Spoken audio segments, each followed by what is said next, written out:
பார்ந்த சகோதர சகோதரிகளே, அஸ்ஸலாமு அலைக்கும் வரஹ்மத்துல்லாஹி வபரகாத்துஹு. சமீபத்தில் ஒரு யூடியூப் சேனலில் 2 முஸ்லீம் மாணவிகள் தங்களுக்கு வரப்போகிற கணவர் விஜய் ரசிகராக இருந்தால் போதும், விஜய் ரசிகராக இல்லை அப்படின்னா ஒருபோதும் நாங்கள் கல்யாணம் பண்ணிக்க மாட்டோம் அப்படின்னு சொல்லி ஒரு வீடியோ அவங்க விளையாட்டுத்தனமாக பேசியிருந்தாங்க. ஸோ இந்த வீடியோ பார்த்திங்கன்னா வாட்ஸ்அப்பு, ஃபேஸ்புக்கு இந்த மாதிரியான சோஷியல் மீடியாவில் பார்த்திங்கன்னா ரொம்ப வைரலாகி இன்றைக்கி முஸ்லீம் பெண்கள் எங்கே போயிட்டுருக்காங்க அப்படின்னு சொல்லி பலரும் தங்களுடைய அந்த கொந்தளிப்புகளை வெளியிட்டு வராங்க. பலர் கண்டனம் தெரிவிக்கிறாங்க. இன்னும் ஒரு சிலர் பார்த்திங்க அப்படின்னா அதே ஆம்பளை பசங்க ஒரு நடிகையை இப்படி நாங்கள் விரும்புகிறோம் அப்படின்னு சொல்லியிருந்தால் இந்தளவுக்கு கண்டனம் வந்திருக்காது. இது பெண்களை நீங்கள் ஆதிக்கம் பண்ணுற அந்த ஆணாதிக்க சிந்தனையை காட்டுது அப்படின்னு சொல்லி சிலர் கொந்தளிச்சிட்டு இருந்தாங்க. அதாவது பலவிதமான ஒரு ரியாக்ஷன்ஸ் இந்த சமுதாயம் மத்தியில் இப்போ காமிச்சிட்ருக்குறாங்க.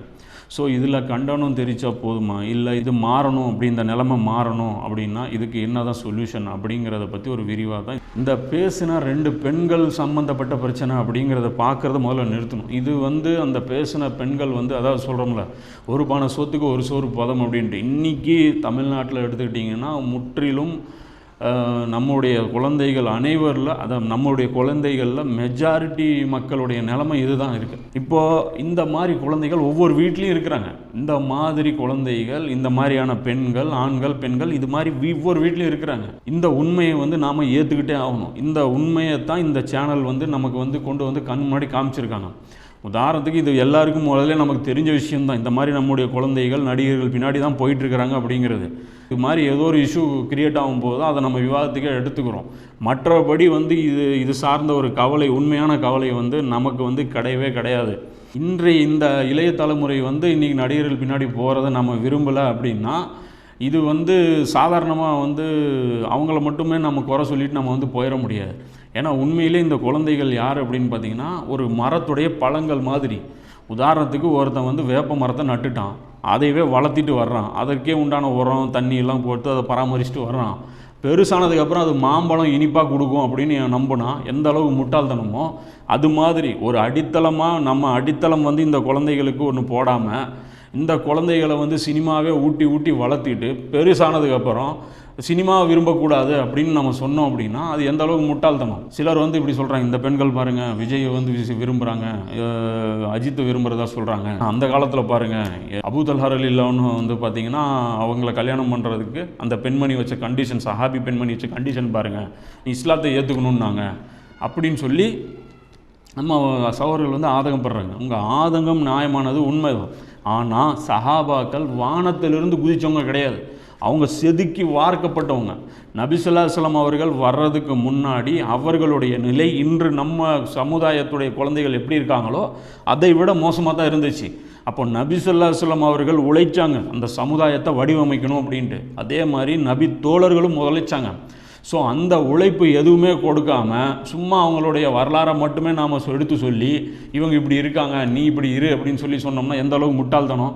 ஒருத்தன் பக்கத்து வீட்டில் ஒருத்தன் டாக்டர் ஆகிட்டான், நம்ம குழந்தைய நம்ம ஸ்கூலுக்கே அனுப்பலை, கடைசியாக அந்த குழந்தைய குறை சொல்கிற மாதிரி, இங்கே பாரு அந்த வீட்டில் இருக்கிற குழந்தை டாக்டர் ஆகிருச்சு, நீ இன்னும் டாக்டர் ஆகாமல் இருக்கிற அப்படின்னு. நீங்கள் தான் ஸ்கூல்லையே போடலையே. அப்போ அதற்குண்டான எந்த ஒரு எஃபர்ட்டுமே நீங்கள் போடாமல் உங்களுக்கு அதோடைய பலனை மட்டும் நீங்கள் எதிர்பார்த்தீங்க அப்படின்னா அதை விட ஒரு முட்டாள்தனம் எதுவுமே கிடையாதுங்கிறது நம்ம முதல்ல புரிஞ்சுக்கணும். அதனால் மாம்பழம் சாப்பிட்ணுன்னு ஆசை மட்டும் இருந்தால் பத்தாது, மாம்பழத்தை அதோடைய விதையை கொண்டு நடணும், வளர்றது மாம்பழமாக தான் வளர்ந்துட்டுருக்கா அப்படிங்கிறத பார்க்கணும், அதை பராமரிக்கணும், அதற்கப்புறம் தான் அது பலம் கொடுக்கும். இந்த உண்மையை நம்ம விளங்கினா தான் வரக்கூடிய காலகட்டங்களில் நம்முடைய சமுதாயத்தை நம்ம கட்டமைக்க முடியும். இதில் ஒரு சில கசப்பான உண்மைகள் இருக்க செய்யுது. அந்த கசப்பான உண்மைகளை நாம் ஏற்றுக்கிட்டு தான் ஆகணும். அதாவது நம்ம மேலே இருக்கிற சில குறைகளை நாம் அதை ஒத்துக்கிட்டு அதை நம்ம சரி செஞ்சால் மட்டும்தான் நம்முடைய இளம் தலைமுறையை நாம் சரியான பாதையில் கொண்டு போக முடியும். பொதுவாக இந்த குழந்தைகள், இந்த நடிகர்கள் ஏன் விரும்பப்படுறாங்க தெரியுமா? இந்த குறிப்பிட்ட அந்த நடிகரை எடுத்துக்குவோமே, இப்போ விஜய்னு சொல்லப்படுற இந்த நடிகர் இப்போ மக்கள் மத்தியில் ஒரு ஜனரஞ்சகமான ஒரு நடிகராக பார்க்கப்படுறாரு. இப்போ இவருடைய ஃபேன் ஃபாலோயிங்ஸ் பார்த்திங்கன்னா ரொம்ப ஜாஸ்தி. இது ஏன் அப்படின்னு சொல்லி ஒரு உளவியல் ரீதியாக அதை பார்த்தீங்க அப்படின்னா, விஜய் ஒரு கட்டத்தில் பார்த்திங்கன்னா ரொம்ப ஒரு ஆபாசமாக ஒரு பெண்களை கேலி செய்கிறது, கிண்டல் செய்கிறது, ஒரு கேன்டீனில் உட்காந்துக்கிட்டு சைட் அடிச்சுட்டு இருக்கிறது, இது மாதிரியான சினிமாவில் நடிச்சிட்டு இருக்கிற வரைக்கும் பெரிய ஒரு ஃபேன் ஃபாலோவர்ஸ்லாம் ஏற்படல. ஒரு கட்டத்தில் பார்த்தீங்கன்னா அந்த திருமலை அப்படிங்கிற அந்த ஒரு படம் வருது. அந்த படத்துக்கு அப்புறம் பார்த்தீங்கன்னா அவர் வந்து அநீதிக்கு எதிராக குரல் கொடுக்கக்கூடிய ஒரு போராளியாக தன்னை வந்து எஸ்டாப்ளிஷ் பண்ணுறாரு. அதுக்கப்புறம் நடந்த அந்த சினிமாக்கள்லாம் பாருங்கள், திருப்பாச்சி, அதில் பார்த்தீங்கன்னா ரவுடிகளுடைய அந்த ஆதிக்கத்தை ஒழிக்கிறதுக்காக தனி மனிதராக போராடுவார். ஸோ அதுக்கப்புறம் வர்ற எல்லா படத்துலையுமே பார்த்தீங்கன்னா மக்களுடைய துயரங்களை புரிஞ்சுக்கிட்டவராகவும், மக்களுக்காக போராடக்கூடியவராகவும், அநீதிக்கு எதிராக குரல் கொடுக்கக்கூடியவராகவும் விஜயை வந்து ப்ரமோட் பண்ணுறாங்க. இதெல்லாம் உண்மை இல்லை அப்படிங்கிறது எல்லாருக்கும் தெரியும். ஆனாலும் அந்த காட்சிகளுடைய பாதிப்பு வந்து ஒரு மிகப்பெரிய தாக்கத்தை ஏற்படுத்தும். ஸோ இயல்பாகவே தீமையை தடுக்கக்கூடிய, மக்களுக்கு நல்லது செய்யக்கூடிய, ஏழைகளை அரவணைக்கக்கூடிய ஒரு குணத்தை தான் அவங்க வந்து விரும்புகிறாங்க. அப்போ இது மாதிரி ஒரு குணம் கொண்ட மனிதர்களை நாம் வந்து அவங்களுக்கு அறிமுகப்படுத்துறதே இல்லை. ரியல் ஹீரோஸை நாம் அறிமுகப்படுத்தாமல் விட்டுறோம். நபி ஸல்லல்லாஹு அலைஹி வஸல்லம் அவங்களையும் நபி தோழர் அவர்களுடைய இந்த வியூ இருக்குல்ல, அதாவது அவங்களுடைய வாழ்க்கையோட இந்த பக்கம் இருக்குல்ல, அதுதான் மெயினும் கூட. ஆனால் அதை நாம் காட்டுறதே இல்லை. நபி ஸல்லல்லாஹு அலைஹி வஸல்லம் அவர்களை பற்றி காட்டினாலும் என்ன சொல்கிறோம், அவர்களுடைய இபாதத்துகள் சார்ந்தே எல்லாத்தையுமே ப்ரொமோட் பண்ணுறோம். அதே சஹாபாக்களை கொண்டு போய் நம்ம காமிச்சாலும் என்ன சொல்கிறோம், நபி ஸல்லல்லாஹு அலைஹி வஸல்லம் என்ன பண்ணுவாங்க, பக்ரா ஓதுவாங்க, ஆல இம்ரான் ஓதி தொழுவாங்க, மிக நீளமாக அவங்களுடைய கிராத் இருக்கும்பான். அதே அபூபக்கர் எப்படி ப்ரெசென்ட் பண்ணுவோம், அபூபக்கர் எப்படி தெரியுமா, அவர் குர்ஆன் ஓதுனார்னா எல்லாரும் அழுவாங்க, அவரே குலுங்கி அழுவார். அது மட்டும்தான் சிறப்பு அபூபக்கருக்கு, வேறு எதுவுமே சிறப்பு இல்லையா? அவருடைய ஆட்சி வந்து எப்படிப்பட்டதாக இருந்தது, மக்களை வந்து எவ்வளோ பெரிய சிரமங்கள்லேருந்து மீட்டெடுத்தாங்க, அதெல்லாம் நம்ம பேசுகிறதே இல்லை. உமர் லியானை பற்றி பேசும்போது என்ன சொல்கிறோம், ஒரு சின்ன மசாயில் பிரச்சனை இருந்தால் கூட வெட்டி போட்டுருவார், இப்படி தான் காட்டுறோம். ஒரு கோவக்கார, ஒரு எக்ஸ்ட்ரீமிஸ்ட், ஒரு வஹாபி உமர் லியானை மாதிரி இருக்கணும் அப்படின்னு சொல்லி காட்டுறோம். ஸோ விஷயம் என்ன அப்படின்னா, நாம் நம்முடைய தலைவர்களை, நம்முடைய சூப்பர் ஹீரோஸை சரியாக நம்ம ப்ரெசென்ட் பண்ணாமல் விட்டதுனால இது மாதிரியான தஜ்ஜாலியத்தான ஹீரோக்கள் மக்கள் முஸ்லீம்களால் நேசிக்கப்படுறாங்க. இப்போ இந்த இளம் தலைமுறை இவர்கள் பின்னாடி நீங்கள் போகாமல் தடுக்கணும் அப்படின்னா ரியல் ஹீரோஸை நீங்கள் ப்ரமோட் பண்ணியே ஆகணும், வேறு வழியே கிடையாது. அதாவது ஒரு பீர்பாலுடைய அந்த ஃபேமஸான ஒரு கதை வரும்ல, அதாவது ஒரு கோடு, சின்ன கோடு போட்டுருவாங்க, அந்த சின்ன கோட்டை அழிக்காமலே இந்த கோடை வந்து சின்னதாக்கணும் அப்படிம்பாரு. இப்போ அதுக்கு பக்கத்தில் ஒரு பெரிய கோடை போட்டுருவாங்க, அப்போ அந்த கோடை என்ன ஆயிரும், சின்னதாயிரும். ஸோ அது மாதிரி இந்த போலி ஹீரோஸ், போலி சமூக சேவகர்கள், போலி சமுதாய காவலர்களுக்கு பக்கத்தில் உண்மையான ஹீரோஸ், உண்மையான சமுதாய காவலாளிகள், உண்மையான சமத்துவ போராளிகள், இப்படிப்பட்ட நபி ஸல்லல்லாஹு அலைஹி வஸல்லம் அவர்களுடைய நபி தோழர்கள் அவர்களுடைய அந்த இமேஜை கொண்டு போய் நம்ம வச்சிட்டோம் அப்படின்னா இந்த ஹீரோஸ்கெல்லாம் புஸ்வானமாயிருவாங்க. நானும் வந்து சின்ன பிள்ளையாக வளரும் போது இவங்க தான் பெரிய ஹீரோஸ் அப்படின்னு நம்ம நினச்சிட்டு இருந்தோம். ஒரு கட்டத்தில் நபி ஸல்லல்லாஹு அலைஹி வஸல்லம் அவர்களுடைய அந்த வரலாறும் சஹாபாக்களுடைய அந்த வரலாறும் வந்து நாம் படித்ததுக்கப்புறம் தான் இவர்களுக்கு ஒரு மதிப்பே இல்லாமல் போய் இவங்கெல்லாம் ஒரு ஆளே கிடையாது அப்படிங்கிறத உணர்ந்து நம்ம அதிலேருந்துலாம் வெளியே வரணும். நம்மளுடைய ரியல் ஹீரோஸுடைய சம்பவங்கள் அவ்வளோ பிரம்மாண்டமானது. இது சினிமாவுக்கு அப்பாற்பட்ட நிஜ வரலாற்று வீரதீர சாகசங்கள் நிறைந்த வரலாறு கொண்டவங்க தான் இந்த முஸ்லீம் சமுதாயம். ஆனால் துரதிருஷ்டவசமாக நம்ம பேசுகிறதே இல்லை. திருப்பாச்சி படத்தில் விஜய் வந்து இன்றைக்கி வந்து பெண்கள் மத்தியில் பிடிக்குது அப்படின்னா என்ன அர்த்தம், பான்பராக் ரவி, இந்த பட்டாசு பாலு, இவனெல்லாம் வந்து விஜய் வந்து தனியாலாம் அடிப்பார். அதே பார்த்திங்கன்னா அந்த மூஞ்சில் அந்த முகத்தில் மஞ்சள்லாம் பூசிக்கிட்டு யாருன்னு வெளிக்காட்டிக்காமல் அப்படியே அதாவது மிக சிறப்பாக வந்து ஃபைட் பண்ணுவார் அப்படின்னு சொல்லி காட்டுறாங்க. அதில் எத்தனை டூப்பு வச்சுருக்காங்க. விஜய் வந்து அந்த ரவுடிகள் திருப்பி ஒரு அடி அடிப்பா தாங்க மாட்டார். இதெல்லாம் அவங்களுக்கு வந்து யோசித்து பார்க்க மாட்டேங்கிறாங்க. சரி, இந்த திருப்பாச்சியில் இந்த ஃபைட்டெல்லாம் வந்து அவங்களுக்கு ஏன் அவ்வளோ பெருசாக தெரியுது அப்படின்னு பார்த்தீங்கன்னா, இவங்களுக்கு சலமா பின் அக்வா ரலியல்லாஹு அவங்களுடைய வீரதீர வரலாறு தெரியல. நபி ஸல்லல்லாஹு அலைஹி வஸல்லம் அவங்களுடைய ஒட்டகங்கள் ஒரு பண்ணையில் இருக்குது, அதோடைய காவலாளி ஒருத்தர் இருக்கிறாரு. அந்த காவலாளியை கொன்னுட்டு ஒரு கொள்ளைக்கார கூட்டம் அந்த ஒட்டகங்களை ஓட்டிட்டு போயிடுது. அந்த இடத்துல இருக்கிற சலமா பின் அக்வா ரலியல்லாஹு அவங்க இருட்டு நேரத்தில் என்ன பண்ணுறாங்க, தனி ஆளாக அந்த கொள்ளைக்கார கூட்டத்தை பின்தொடர்ந்து போய் அங்கங்கே ஒரு மரத்துக்கு பின்னாடி ஒளிஞ்சிக்கிட்டு அங்கேருந்து அம்பு விடுவாங்க. அம்பு விட்ட உடனே அவ்வளோ ஒரு கொள்ளைக்காரன் 2 கொள்ளைக்காரனுக்கு மட்டும் அது விழுவும். அப்புறம் சல்லுன்ட்டு பல இடங்கள்லேருந்து ஓடி போய் சுற்றி அம்பு விடுவாங்க. அப்போ அந்த கொள்ளைக்கார கூட்டம் என்ன நினச்சிக்கும் அப்படின்னா, ஒரு பெரிய கூட்டமே நம்மளை துரத்திட்டு இருக்குது, பல பகுதியிலிருந்து நம்மளுக்கு அம்பு விழுதுன்னு சொல்லி ஒவ்வொரு ஒட்டகமாக அவங்க ரிலீஸ் பண்ணி விட்டுட்டு போவாங்க. அவங்க கொண்டு வந்திருந்த அந்த ஆயுதங்களை கூட கீழே விட்டுட்டு ஓடி போவாங்க. கடைசியாக ஒரு தனி மனிதர் அவ்வளோ பெரிய ஒரு கொள்ளைக்கார கூட்டத்தையும் அழித்து அவங்ககிட்ட இருந்து அந்த ஒட்டகங்களை வந்து ஜப்தி பண்ணி நபி ஸல்லல்லாஹு அலைஹி வஸல்லம்கிட்ட கொண்டு போய் கொடுப்பாங்க. இந்த வீரதீர வரலாறுலாம் நம்மளுடைய குழந்தைகளுக்கு தெரிஞ்சதுன்னா இந்த திருப்பாச்சியில் நடக்கக்கூடிய இந்த போலியான ஒரு சண்டை வந்து எப்படி இருக்கும், அப்போ ரியல் ஹீரோஸை நம்ம காட்டாமல் விட்டதுனால தான் அவங்களுக்கு அது ஈர்க்கப்படுது. இதே பத்ரு போரில் 313 பேர் ஒரு போராட்டத்து, அதாவது ஒரு போரிடுவதற்காக வெறும் 2 வாட்களை வந்து வச்சுருந்தாங்க. மீதி வாள்கள்லாம் அவங்கள்ட்ட இருந்தே பிடிங்கி தான் சண்டை போட்டிருக்கிறாங்க.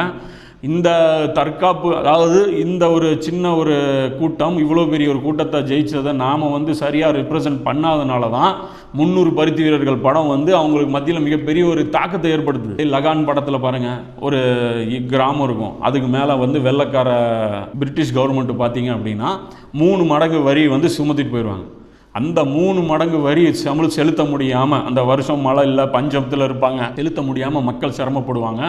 அவங்கக்கிட்ட போய் கிரிக்கெட் மேட்ச் கூப்பிட்டு அந்த மேட்ச்சில் வின் பண்ணால் வரி தள்ளுபடி பண்ணணும்னு சொல்லி அமீர் கான் கூப்பிட்டு அந்த மேட்ச்சில் ஜெயிச்சு அந்த மக்களை வந்து 3 வருஷத்துக்கு வரியிலிருந்து விலக்கு வாங்கி கொடுப்பாரு. இதை வந்து மக்கள் கொண்டாடினாங்க. இந்தியாவே இந்த படத்தை வந்து சந்தோஷமாக கொண்டாடிச்சு. என்ன காரணம்? இந்த மாதிரி ஏழைகள் துயர் தீக்கிற மாதிரி படங்கள் எடுத்தால் மக்கள் மனசில் ஓடுது. இதே நபி ஸல்லல்லாஹு அலைஹி வஸல்லம் எவ்வளோ பெரிய சாம்ராஜ்யம், எவ்வளோ பெரிய ஒரு வேலை செஞ்சாங்க. நிரந்தரமாக இருந்த சுமைகளை நீக்கினாங்க. அல்லாஹ் குர்ஆன்ல சொல்கிறான்ல, அவர்கள் மீது இருந்த விலங்குகளை அவர் நீக்கினார் அப்படின்ட்டு. அதே தபுக் போரில் எடுத்துக்கங்க. தபுக் போரில் போய் தபுக்குங்கிற பகுதியை ஜெயித்தாங்க. தபுக்குங்கிற பகுதி எப்படி இருந்துச்சு? ரோமாபுரியுடைய ஒரு ஆதிக்கத்தின் கீழே, கடுமையான வரி சுமையின் கீழே அந்த தபுக் இருந்துச்சு. அதை நபி ஸல்லல்லாஹு அலைஹி வஸல்லம் மீட்டு விடுதலை பண்ணி அந்த மக்களுக்கு நிரந்தர ரிலீஃப் வாங்கி கொடுத்தாங்க. இப்போ இது மாதிரி ரோமாபுரி, பாரசீகம் இதற்கு கீழே இருந்த அனைத்து நாடுகளையும் விடுவிச்சு அந்த மக்களுக்கு சுதந்திர காற்று, நிம்மதியான ஒரு பாதுகாப்பான ஒரு அமைதியான ஒரு வாழ்க்கையை வந்து ஏற்படுத்தி கொடுத்த உமர்லியானும் நாம் ப்ரெசென்ட் பண்ணியிருந்தோம்னா, லகான் வந்து அவங்களுக்கு பெருசாக தெரியாது. நம்முடைய வரலாறுகளை நாம் எடுத்து சொல்லாதனால தான் நம்முடைய குழந்தைகள் போலியான ஹீரோக்கள் பின்னாடி போகிறாங்க. ஸோ இந்த நம்முடைய ரியல் ஹீரோஸை நம்ம வந்து ப்ரமோட் பண்ணாமல் விட்டோம், நம்ம வந்து அவங்க மத்தியில் ப்ரொஜெக்ட் பண்ணவில்லை. அதனால் ரியல் ஹீரோஸை இவங்க கொண்டாட ஆரம்பிச்சிட்டாங்க அப்படிங்கிறது ஒரு உண்மையாக இருக்குது. இதிலே வந்து சில எதிர்ப்பு குரல்கள் வந்து நம்முடைய உலமாக்கள் மத்தியிலிருந்து வருது.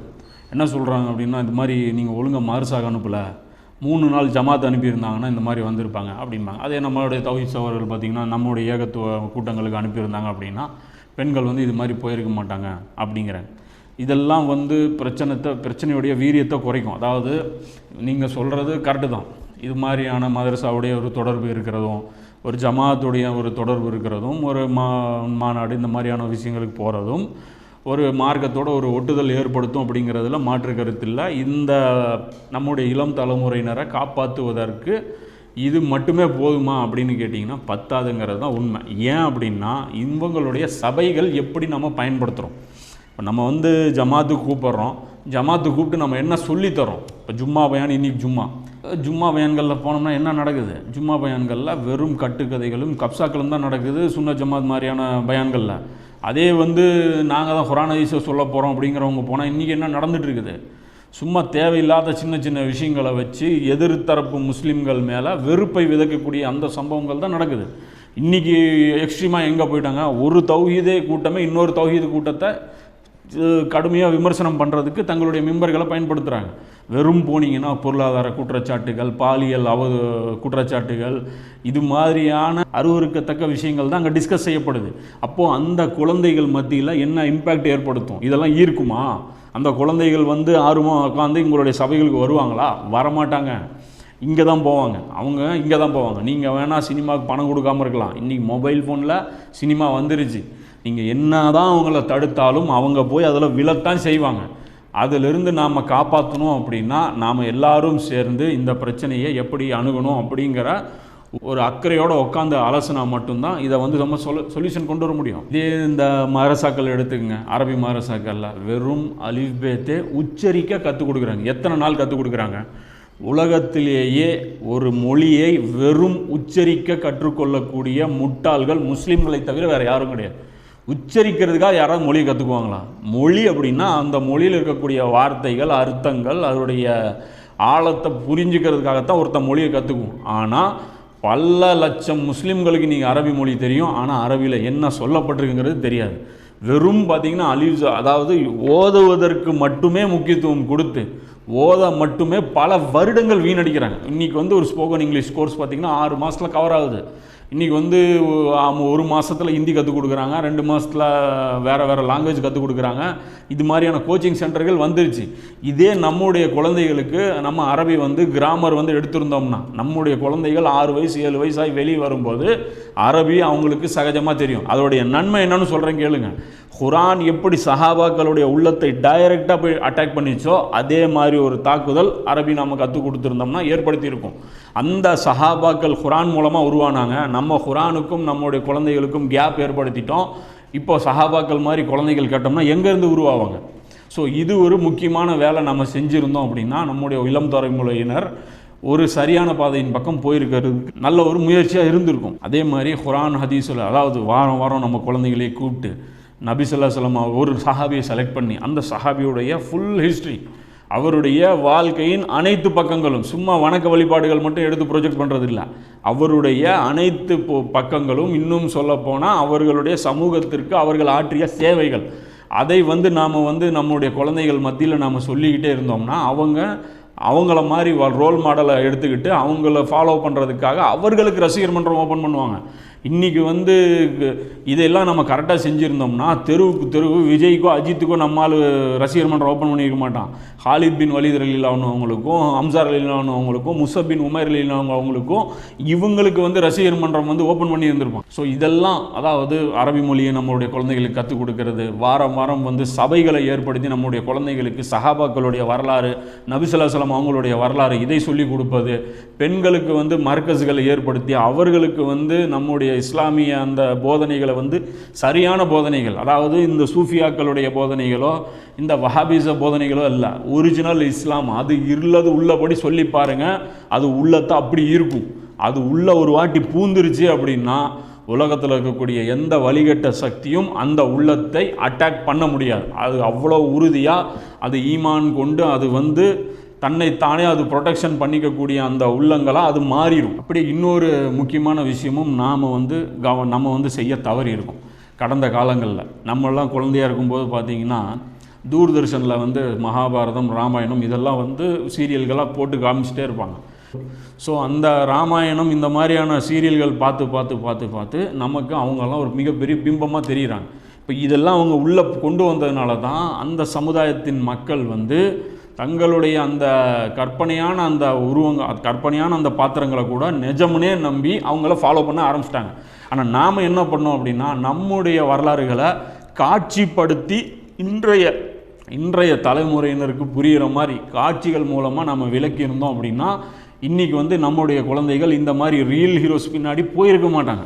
அதாவது இஸ்லாமிய கார்ட்டூன்கள், இஸ்லாமிய சீரியல்கள், இஸ்லாமிய சினிமாக்கள், உலமாக்கள் டீம் கொண்டு உலமாக்கள் டீம் கொண்டு நாம் வந்து எடுத்து நம்முடைய சமுதாயத்தில் இதை வளர விட்டுருந்தோம் அப்படின்னா நம்முடைய குழந்தைகளுக்கு சஹாபாக்களும் நபி ஸல்லல்லாஹு அலைஹி வஸல்லம் அவங்களும் ஹீரோவாக தெரிஞ்சிருப்பாங்க. அதாவது சில சென்சிட்டிவான பர்சனாலிட்டிகளை நம்ம காட்ட வேண்டியதில்லை. நபி ஸல்லல்லாஹு அலைஹி வஸல்லம் அவர்களையும் நபி ஸல்லல்லாஹு அலைஹி வஸல்லமுடைய குடும்பத்தினரையும் நாம் காட்ட வேண்டியதில்லை. ஏன்னா அவர்களுடைய தோற்றங்களும் முன்மாதிரியாக எடுத்துக்கொள்ளப்படுது. ஸோ விஷயம் என்ன அப்படின்னா இதை வந்து நாம் வந்து யோசனை அதாவது நம்ம செய்யாமல் விட்டுட்டோம். ஆனால் பாத்தில் இருக்கிறவங்க வந்து பார்த்திங்கன்னா அவர்களுடைய கற்பனை கடவுள்களையும் அவங்க என்ன பண்ணிட்டாங்க, உண்மைன்னு சொல்லி ப்ரொஜெக்ட் பண்ணிட்டாங்க. ஆனால் நம்முடைய சமுதாயத்தினுடைய குழந்தைகளுக்கு கூட என்ன தெரியுது, அதெல்லாம் உண்மைன்னு நம்பிச்சு. இன்றைக்கி வந்து சோட்டா பீம் எடுத்துக்கங்க. எல்லா முஸ்லீம் குழந்தைகளும் விரும்பக்கூடிய ஒரு கேரக்டர் சோட்டா பீமுங்கிறவர் ஒரு மகாபாரதத்தில் வரக்கூடிய ஒரு கடவுள்களில் ஒருத்தர். அவரை வந்து பார்த்தீங்க அப்படின்னா இன்றைக்கி நம்முடைய குழந்தைகள் வந்து ரோல் மாடலாக எடுத்துகிட்டு இருக்கு. பீம் மாதிரி நான் லட்டு சாப்பிட போகிறேன், பீம் மாதிரி நான் சண்டை போட போகிறேன் அப்படின்ட்டு. அப்போ நாம் வந்து சரியான நம்முடைய இஸ்லாமிய இங்கெல்லாம் வரலாற்றில் பஞ்சமாங்கிறேன். நம்முடைய வரலாறு வீர தீர சாகசங்களுக்கு பஞ்சமானதாங்கிறேன். நபி ஸல்லல்லாஹு அலைஹி வஸல்லம் அவங்களுடைய அந்த வரலாறும் சஹாபாக்களுடைய அந்த ஆரம்ப 30 வருட வரலாறும் எடுத்தீங்கன்னா சுப்ஹானல்லாஹ் எல்லா காஃபிர்களும் அதை வந்து கொண்டாடிட்டு இருக்கிறாங்க. அப்பேற்பட்ட மகத்தான அந்த குலஃபாய் ராஷிதீன்கள் நபி ஸல்லல்லாஹு அலைஹி வஸல்லம் அவர்களுடைய வரலாறை நாம் கொண்டு போய் காட்சிகளாக நம்ம காட்டியிருந்தோம் அப்படின்னா நம்முடைய குழந்தைகள் இந்த அளவுக்கு நடிகர்கள் பின்னாடி போயிருக்க மாட்டாங்க. உடனே இஸ்லாமிய சினிமாக்கள் வந்து எடுத்து காமிச்சிருக்கணும் அப்படின்னு எல்லா சினிமா மூலமாக தான் கற்றுக்க முடியுமா, அப்போ எல்லா புக்கும் தூக்கி போட்டுடலாமா அப்படின்னு சொல்லி தூம்னு குதிப்பாங்க. முதல்ல ஒரு விஷயம் புரிஞ்சுங்க, நாம் வந்து சினிமா வந்து சொல்லணும் அப்படின்னு இப்போ தப்லீக் ஜமாத்தில் தீவிரமாக இருக்கிறவங்க எல்லாரும் போய் இருக்கிற அமல்களின் சிறப்புகள் புத்தகத்தை தூக்கி போட்டு சினிமா தேட்டரில் வந்து உட்காந்துட மாட்டாங்க. அதாவது மக்களில் பல வெரைட்டினர் இருக்கிறாங்க. சிலர் புத்தகங்களை படித்து அதன் மூலமாக அறிவை பெற்றுக்கொள்வார்கள், சிலர் காட்சி மூலமாக அறிவை பெறக்கூடிய நிலையில் தான் இருப்பாங்க. ஸோ அந்த மாதிரியான மக்களுக்கு இது பயனளிக்கும் அப்படிங்கிறது தான் நம்ம சொல்கிறோம். இப்போ இது நீங்கள் எடுக்க மாட்டீங்கன்னு சொல்லிகிட்டே இருப்பீங்க. ஆனால் நான் கேட்குறது என்னென்னா, இஸ்லாமிய சினிமாக்கள் பார்க்கல, இப்போ இந்த குழந்தைகளுக்கு யார் பாதிப்பு, யார் பொறுப்பு? இப்போ இவங்க இப்படி போயிருக்காங்கள, குறைஞ்சபட்சம் இந்த மாதிரி ஆட்களுக்கு கொண்டு போய் நீங்கள் வந்து இந்த இஸ்லாமிய அந்த ஹீரோக்களை வந்து காட்சிப்படுத்தி கொடுத்துருந்தீங்க அப்படின்னா அவங்க அதுக்கப்புறம் அதை விரும்பியிருப்பாங்களா? அவங்களுக்கு புரிஞ்சு அவங்களுக்கு காம்படிஷனே இல்லாமல் பண்ணி விட்டீங்க. இந்த ரியல் ஹீரோஸை மட்டுமே, அதாவது பாத்திலுக்கு ஒரு மோதலே இல்லாமல், அவங்கள வந்து ஒரு போட்டியே இல்லாமல் அவங்கள ஜெயிக்க வச்சிட்டிங்க. அப்போது வந்து இனியும் வந்து நம்ம வந்து சினிமா ஹலாமா ஹலாலா அப்படிங்கிறத வந்து ஆராய்ச்சி பண்ணிகிட்டு இருக்கிறதுக்கெல்லாம் வந்து நேரம் இல்லை. இதில் இப்போ பார்த்தீங்க அப்படின்னா அந்த கத்தரில் இருந்து ஒரு டிவி சேனலில் எம்பிசி அப்படிங்கிற ஒரு குரூப் பார்த்திங்க அப்படின்னா, அந்த யூசுஃப் அல் கர்லாவி இருக்கிறார் இல்லையா, அவருடைய தலைமையில் அவருடைய மாணவர் ஒருத்தர் இருக்கார், அவர் மிகப்பெரிய ஒரு வரலாற்றாசிரியர். ஸோ அவர் வந்து பார்த்திங்கன்னா ஒரு இவ்வளோ மொத்த புத்தகங்கள் வந்து அரபியில் எழுதியிருக்கிறார் வரலாற்று சஹாபாக்களை பற்றி. ஸோ அந்த வரலாற்று ஆசிரியரை வச்சு ஸ்கிரிப்ட் எழுதி அதில் வர்ற ஹதீஸ்களில் வர்ற டைலாக்ஸ் எல்லாமே கரெக்டாக எடுத்து குரான் ஹதீஸை மேட்ச் பண்ணி சம்பவங்கள் ஆதாரபூர்வமாக நபி ஸல்லல்லாஹு அலைஹி வஸல்லம் உடைய வாழ்க்கை வரலாறு, ஆனால் உமர் சீரிஸுங்கிற பேரில், அதாவது உமர்லினுடைய வாழ்க்கை வரலாறுன்னு சொல்லி அதை சென்டர் பண்ணி ரசூலுல்லாஹ்வுடைய வரலாறும் அதில் இன்க்ளூட் ஆயிடுது. ஸோ அதை வந்து அப்படியே அழகாக படம் எடுத்து ஒரு மிகப்பெரிய ஒரு செலவில் ஒரு 200-300 கோடி ரூபாய்க்கு மேலே செலவில் பிரம்மாண்டமாக அதை எடுத்திருக்காங்க. இப்போ அந்த சீரீஸ் பார்த்தீங்கன்னா மிக சிறப்பாக வந்திருக்கு. அது பார்த்தீங்கன்னா உருதுவில் வந்து இப்போ டப்பாகி ஃப்ரீயாகவே நெட்டில் வந்து விட்டுருக்காங்க. 17 வால்யூம் வரைக்கும் பார்த்தீங்கன்னா அந்த டெய்லி மோஷனுங்கிற அந்த பிளாட்ஃபார்மில் வந்து ரிலீஸ் பண்ணியிருக்காங்க. தமிழில் கூட பார்த்தீங்கன்னா முகமது தம்பி அப்படிங்கிறவர், அந்த ஜாகிர் நாயக்குடைய அந்த வீடியோஸ் எல்லாம் டப் பண்ணுறாரு இல்லையா, அவர் வந்து அதை வந்து தமிழில் டப் பண்ணியிருக்காரு. 23 மணி நேரம் மொத்தம் ஓடக்கூடிய அந்த தொடர் அதை ஃபுல்லாகவே டப் பண்ணி வச்சிருக்கிறார். அது 60 லட்ச ரூபா அந்த மாதிரி சொல்லி அவர் பட்ஜெட் பண்ணி வச்சிருக்கிறார். அதை ரிலீஸ் பண்ணுறதுக்கு முடியாமல் இந்த ஆலிம்களுடைய உதவி ஒத்துழைப்பு இல்லாமல் அவர் வந்து மாட்டிகிட்டு இருக்கார். எங்கேயும் போய் திரையிட்டோம்னா ஆலிம்கள் என்ன சொல்லிடுறாங்க, இந்த படத்தை பார்க்கக்கூடாது, இந்த வரலாறை நீங்கள் பார்க்கக்கூடாது, இதில் வந்து சஹாபாக்களை உருவம் கொடுத்துட்டாங்க அப்படின்னு சொல்லி. இப்போ இவங்களுக்கு என்ன பிரச்சனைன்னு எனக்கு புரிய மாட்டேங்குது. ஏன்னா சஹாபாக்களை பற்றி இவங்க இல்லாத கட்டுக்கதையெல்லாம் சொல்லி வச்சுருக்காங்க, அதில் உள்ளதுபடி காமிச்சிருக்காங்க. இப்போ அதை காமிச்சா அப்படின்னா இவங்களுக்கு வேலையெல்லாம் போயிடும்னு நினைக்கிறாங்களா? நாம் ப்ரொமோட் பண்ண அந்த தவறான சஹாபாக்களுடைய இமேஜ் உடஞ்சிரும், ரியல் இமேஜ் வந்துருச்சுன்னா நம்மளை வந்து யாரும் மதிக்க மாட்டாங்க அப்படின்னு நினைக்கிறாங்களா என்னன்னு புரிய மாட்டேங்குது. ஸோ இந்த கூட பார்த்தீங்கன்னா தடுத்து வச்சுருக்காங்க. அது ரிலீஸ் பண்ணி விட்டால் கூட ஒரு மிகப்பெரிய ஒரு மாற்றத்தை வந்து நம்ம எதிர்பார்க்கலாம். ஏன்னா காட்சிகள் இருக்குல்ல, காட்சிகள் மூலமாக நமக்கு வந்து ஒரு வரலாறு நம்ம ஊட்டிட்டோம் அப்படின்னா அது ரொம்பவும் ஆழமாக பதிஞ்சிடும். நபிமார்கள் எப்போவுமே லேட்டஸ்ட்டாக வரக்கூடிய ஒரு சாதனத்தை பயன்படுத்தாமல் இருக்கவே மாட்டாங்க. இந்த மாதிரி ஒரு சாதனம் நபி ஸல்லல்லாஹு அலைஹி வஸல்லம் காலத்தில் இல்லை. இந்த வீடியோஸ், இந்த டெக்னாலஜி, கிராஃபிக்ஸ் இதெல்லாம் இல்லை. ஆனால் இன்றைக்கி நமக்கு வந்து அது இருக்குது. ஸோ அதெல்லாம் நாம் பயன்படுத்தி நம்முடைய வரலாறுகளை வந்து காட்சிப்படுத்தி காமிச்சோம் அப்படின்னா நம்முடைய குழந்தைகளுக்கு வரலாறு மனப்பாடம் ஆகும். இன்றைக்கு பார்த்தீங்க அப்படின்னா நம்முடைய கல்வி முறை எப்படி இருக்குது, 10வது வரைக்கும் போகிறான், ஒரு தமிழில் ஒரு லெட்டர் எழுதி தெரிய மாட்டேங்குது, 10வது வரைக்கும் போகிறான், ஒரு போர்டு வந்து படிக்க தெரிய மாட்டேங்குது. அப்படிப்பட்ட ஒரு மோசமான கல்வியை நம்மளுடைய குழந்தைகளுக்கு கொடுத்து அவர்களை சிந்தனை சக்தியே இல்லாதவங்களாம் மாற்றி வச்சுருக்காங்க. இப்போ இவனை கூப்பிட்டு சஹாபாக்களுடைய வரலாறுன்னு ஒரு புக்கு கொடுத்தோம்னா இவன் எப்படி படிப்பான்? இவனுக்கு தான் ஒரு பக்கம் கூட அவனுக்கு வாசித்து அதில் இருக்கிற விஷயங்கள் கிரகிக்க முடிய மாட்டேங்குது. ஸோ இவ்வளோ பலவீனங்கள் இருக்குது. ரியாலிட்டி முதல்ல உணருங்கன்னு சொல்கிறேன். நீங்கள் வந்து ஒரு கற்பனை உலகத்திலே வாழ்ந்துட்டு இருக்காதீங்க அப்படிங்கிறேன். இப்போ கூடவா நீங்கள் ஆக்டிவேட் ஆக மாட்டீங்க, நீங்கள் எப்போ தான் நீங்கள் ஆக்டிவேட் ஆவீங்கன்னு நான் கேட்குறேன். இப்போ என்ன விஷயம்னா, இது எடுத்திருக்கிற அந்த ஒரு சீரியலை கூட யாராவது முயற்சி பண்ணி அதை வெளியிட்டு முஸ்லீம் சமுதாயத்தின் மத்தியில் அதை பரவலாக்குங்க. ஒவ்வொரு வீடுகள்லையும் உமர்லினுடைய அந்த தொடர் வந்து பார்க்கப்பட வேண்டியது. ஏன்னா காட்சிகள் வந்து சாதாரணம் கிடையாது. இது பாருங்கள், இதுக்கு ஒரு ஹதீஸ் கூட இருக்குது. நபி ஸல்லல்லாஹு அலைஹி வஸல்லம் என்ன சொல்கிறாங்க அப்படின்னா, கண்களால் பார்ப்பது செய்தியாக அறிவதை விட சிறந்ததாகும் அப்படிங்கிறாங்க. கண்ணிலே ஒரு விஷயத்தை பார்க்கறது ஒரு செய்தியாக உங்களுக்கு கிடைக்கிற தகவல்களை விட அது ரொம்ப சிறந்தது அப்படின்னு நபி ஸல்லல்லாஹு அலைஹி வஸல்லம் சொல்கிறாங்க. ஏனென்றால் மூசா அலைஹிஸ்ஸலாம் வந்து மூசா நபி தூர் மலைக்கு போகிறாங்க இல்லையா, அப்போ அந்த நேரத்தில் கீழே அவங்களுடைய சமுதாயம் என்ன பண்ணிருச்சு, காளை கன்ற கடவுளாக வணங்கிருச்சு. காளை கன்ற சிலையாக செஞ்ச அந்த விஷயத்தை அல்லாஹ் மேலே வந்து மூசா நபிகிட்ட சொல்கிறான். மலையின் மேலே வந்து மூசா நபிகிட்ட அல்லாஹ் சொல்கிறான். அப்போ அதை ரசூலா சொல்கிறாங்க, அல்லாஹ் மூசா நபியின் சமுதாயம் காளை கன்றை வணங்கி விட்டது என்று அல்லாஹ் செய்தியை சொன்னால், அப்போ மூசா நபிக்கு கோபமும் வரல, அந்த பழையகளை அவர் தூக்கி கீழவும் போடல. ஆனால் கீழே போய் நெஜத்தை கீழே போய் தன் கண்ணால் அதை பார்க்குறாங்க. பார்த்தா அதோடைய எஃபெக்ட், அதோடைய பாதிப்பு எப்படி இருக்குதுன்னா, அவர் கோபத்தை தூண்டுது, அந்த பலகைகளை தூக்கி உடைக்கிறாரு, அந்த தௌராத்துடைய அந்த பலகைகள் உடைஞ்சு போகுது.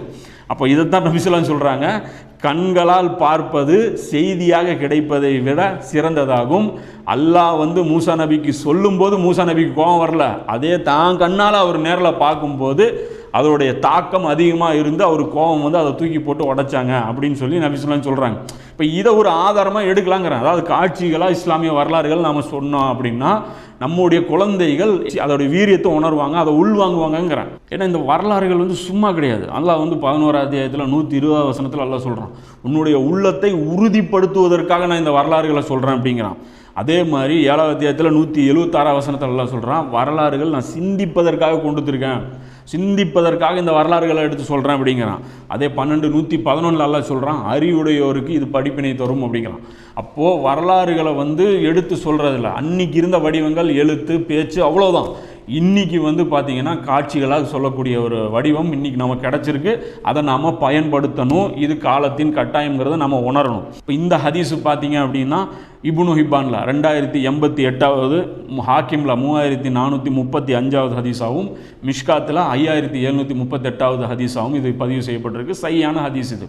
ஸோ ஆக மொத்தம் என்ன கடைசியாக நம்ம என்ன சொல்லிக்கிறோம் அப்படின்னா, சும்மா ஒரு பிரச்சனையை மேற்கொள்ளும் யாரையோ குறை சொல்லியோ இல்லை அந்த குடும்பத்தை வளர்ப்பு சரியில்லை அப்படின்னு சொல்லி ஒதுக்கிட்டு போகிறதோ, இப்படி பண்ணுறதுனால ஒரு பயனும் ஏற்பட போகிறது கிடையாது. இது முதல் பிரச்சனை நம்ம புரிஞ்சுக்கணும். இது இந்த 2 பெண்களுடைய பிரச்சனை கிடையாது, முழு சமுதாயத்துடைய பிரச்சனை. இதை ஒத்துக்கிட்டு இதிலிருந்து வெளியே வர்றதுக்கு நாம் குறிப்பிட்ட அந்த முஸ்லீம் குழந்தைகளுக்கு அரபி கிராமரோட கற்றுக் கொடுக்கக்கூடியது, சஹாபாக்களுடைய வரலாறுகள், நபி ஸல்லல்லாஹு அலைஹி வஸல்லம் அவர்களுடைய வரலாறுகள் வாரம் அவங்களுடைய முஹல்லா பள்ளிவாசல்கள்லையும் ஒவ்வொரு மர்க்கஸ்லையும் நீங்கள் எந்த ஃபிர்கா வேணாலும் இருந்துட்டு போங்க, வேலை இதை செஞ்சுட்டு போங்கங்கிறேன். நீங்கள் அந்தந்த ஜமாத்தை வச்சுக்கிங்க, அந்தந்த கொடியை வச்சுக்கிங்க, அந்தந்த தலைவனை வச்சுக்கிங்க, உங்கள் பக்கெட்டு தனியாக வசூல் பண்ணிக்கிங்க, நீங்கள் என்ன வேணாலும் வச்சுட்டு போங்க, சமுதாயத்துக்கு கொஞ்சம் நல்லது செஞ்சுருங்கிறேன். நீங்கள் என்ன வேணாலும் இருந்துட்டு போங்க, அதை பற்றி பிரச்சனை இல்லை. எல்லா மர்க்கஸ்லையும் ஒரே வேலையை பண்ணுங்கள், குர்ஆன் ஹதீஸை சொல்லுங்கள், குர்ஆனை போதனை பண்ணுங்கள். இனி மிகப்பெரிய ஒரு இழப்பை இந்த சமுதாயம் சந்திக்க போகுது. நடக்கக்கூடிய நிகழ்வுகள் எதுவுமே நல்லதுக்கு இல்லை. புரிஞ்சவங்களுக்கு புரியும், ஏன்னா நல்லா அதாவது சொல்கிறோம் இல்லைங்க, கண் இருக்கிறவங்களுக்கு எல்லாமே தெரியும், கண்ணை மூடிக்கிறவங்களுக்கு ஒன்றுமே புரியாது. அப்போது நடக்கக்கூடிய நிகழ்வுகள் சரியானது இல்லை. இன்னும் 2030 வரைக்கும் பார்த்திங்கன்னா போகிற சிச்சுவேஷன்லாம் பார்த்திங்கன்னா மிகப்பெரிய ஒரு சூறாவளி முஸ்லீம் சமுதாயத்தின் மேலே வீசப்போகுது. அதற்கு உள்ளாடி வலிமையான ஈமான் கொண்டவர்களாக நம்முடைய குழந்தைகளை மாற்றணும். அதற்குண்டான முயற்சிகளை நம்ம செய்யணும். அத்தகைய முயற்சி செய்யக்கூடிய பாக்கியத்தை அல்லாஹ் உங்களுக்கும் எனக்கும் தந்தருள்வானாக. வாஹிர் தவானான் அல்ஹம்துலில்லாஹ்.